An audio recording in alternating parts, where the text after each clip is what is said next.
The woman walked into the steakhouse looking like someone the world would never remember. A plain gray sweater, worn flats, no assistant trailing behind her, no designer bag announcing her arrival. She could have passed for a tired office worker grabbing a late dinner. No one turned their head. No one whispered her name. No one knew she was one of the loneliest billionaires in America. A woman whose net worth appeared in magazines beside words like visionary and disruptor, but whose nights ended in silence more often than not. 2 hours earlier, Claire Whitmore had stood in front of her bathroom mirror and made a quiet decision that felt bigger than any deal she'd ever signed. Tonight, she would not be Claire Whitmore, founder of Whitmore Capital. Not the woman with keynote speeches and private jets and carefully polished quotes. Tonight, she would just be someone hungry, someone who didn't want to eat alone in her apartment again. She pulled on a sweater she'd owned for years, the fabric soft and slightly frayed near the hem.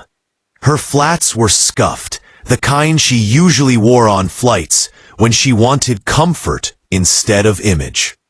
She left her leather handbag on the counter and grabbed an old canvas tote instead. No jewelry except the simple watch her father had given her years ago, before illness had taken him and left her with ambition and regret tangled tightly together. In the elevator, she caught her reflection in the mirrored walls. She looked ordinary, forgettable, and the relief that brought her surprised her more than anything. For once, no expectations followed her. No one wanted anything from her. She stepped out onto the street and walked 3 blocks to a steakhouse she passed almost every day but had never entered. It wasn't famous. It didn't need reservations or boast a sommelier. Its sign advertised a weeknight special in block letters that flickered slightly. Through the windows, she saw families sharing booths, couples leaning close over plates, and a few solo diners lost in their phones. It looked warm, loud, human. Inside, the smell of grilled meat and butter wrapped around her instantly. The hostess barely glanced up as she grabbed a menu and led Claire to a small table near the back. The vinyl seat squeaked when she sat down. Silverware clinked against plates. Laughter burst from somewhere near the bar. No one noticed her, and for the first time in years, that anonymity felt like safety. Informally, she studied the menu, lingering on the prices, not because they mattered, but because she remembered when they used to. Back when every number meant something, when a $10 difference could decide whether she ate out or stayed home. She ordered a ribeye, medium rare, no sides, and watched her waiter walk away. His name tag read Samuel. He looked like a man who lived on short sleep and long responsibility, the kind of tired that never quite left the face. She noticed the way his shoulders sagged just slightly, the small hole worn into the heel of his shoe, the roughness of hands that had worked too hard for too long. Pause. As she ate, surrounded by noise and warmth, loneliness pressed in heavier than before. She realized how long it had been since she'd shared a simple meal with anyone who wasn't negotiating something from her. She locked her phone, ignoring the unread emails and meeting requests, and tried to stay present. When the meal was finished, she reached for her wallet, already planning to leave quietly, when she noticed a folded piece of paper tucked beneath the edge of her plate. She unfolded it slowly. 7 words in neat blue ink. "Tonight's meal is on me." Her heart stopped. She scanned the restaurant, her gaze landing on Samuel across the room, busy with another table, not looking her way. Confusion rushed in first. Why would a man who clearly struggled himself offer to pay for a stranger's dinner? She knew what that steak cost. She knew what it could mean to someone living paycheck to paycheck. Her chest tightened as something cracked through a wall she'd spent years carefully building. She left money on the table anyway, enough to cover everything and more, and walked outside into the cool night air. Halfway down the block, she stopped. The folded note burned in her pocket. The question echoed again, louder now. Why? She turned around. Back inside, she found Samuel near the kitchen and waited until he noticed her.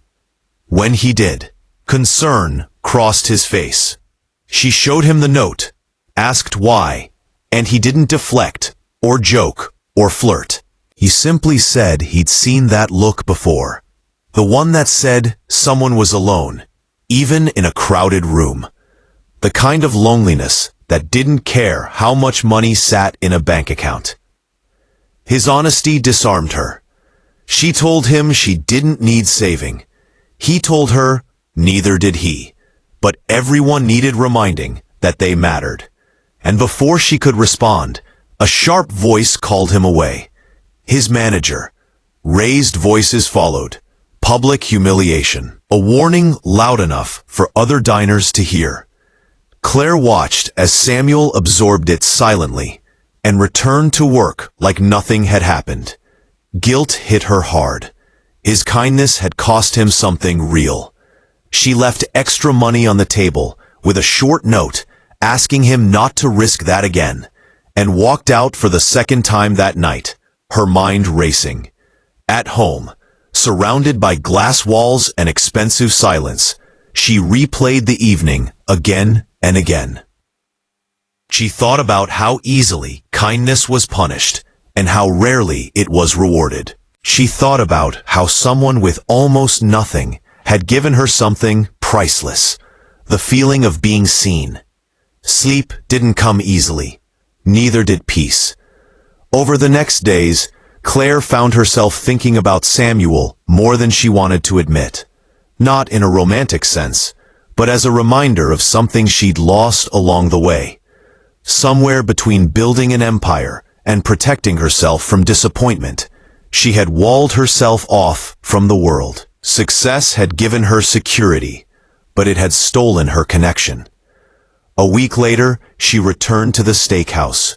Same sweater, same anonymity. Samuel looked up in surprise, then recognition, and something cautious crossed his face.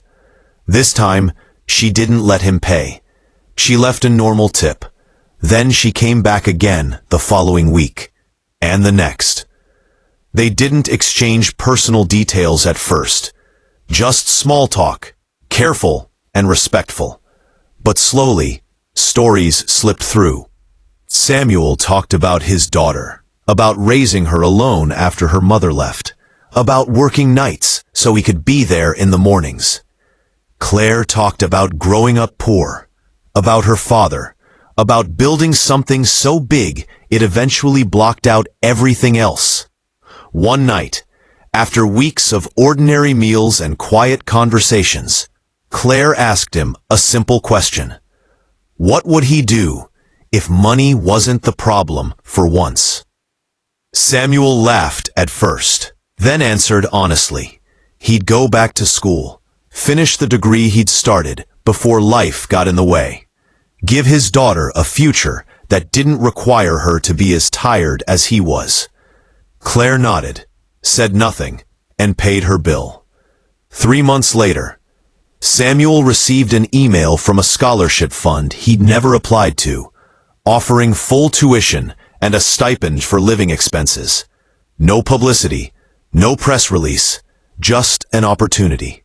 He never knew who made it happen. Claire made sure of that. A year passed. The steakhouse closed for renovations, then reopened under new management. Samuel no longer worked there. Claire rarely came back. Their lives diverged quietly, without promises or dramatic goodbyes. But the impact lingered. For Claire, The change was slow, but permanent.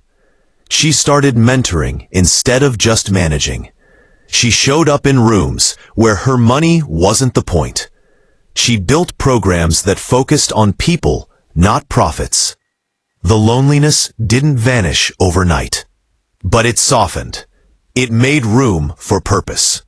One evening, alone in her apartment, she found the folded note tucked inside a book. "Tonight's meal is on me." She smiled, not with sadness, but with gratitude. Because one small act of kindness from a stranger had reminded her that no matter how high you rise, your humanity is what matters most. And maybe that's the lesson hidden in all of this. That you never truly know what someone is carrying when they walk into a room. That kindness doesn't require abundance, only awareness. And that sometimes the smallest gesture can change the direction of a life. If this story moved you, if it reminded you of your own quiet battles or the power of being seen, take a moment to like this video and subscribe to the channel. Because stories like this matter, and so do you.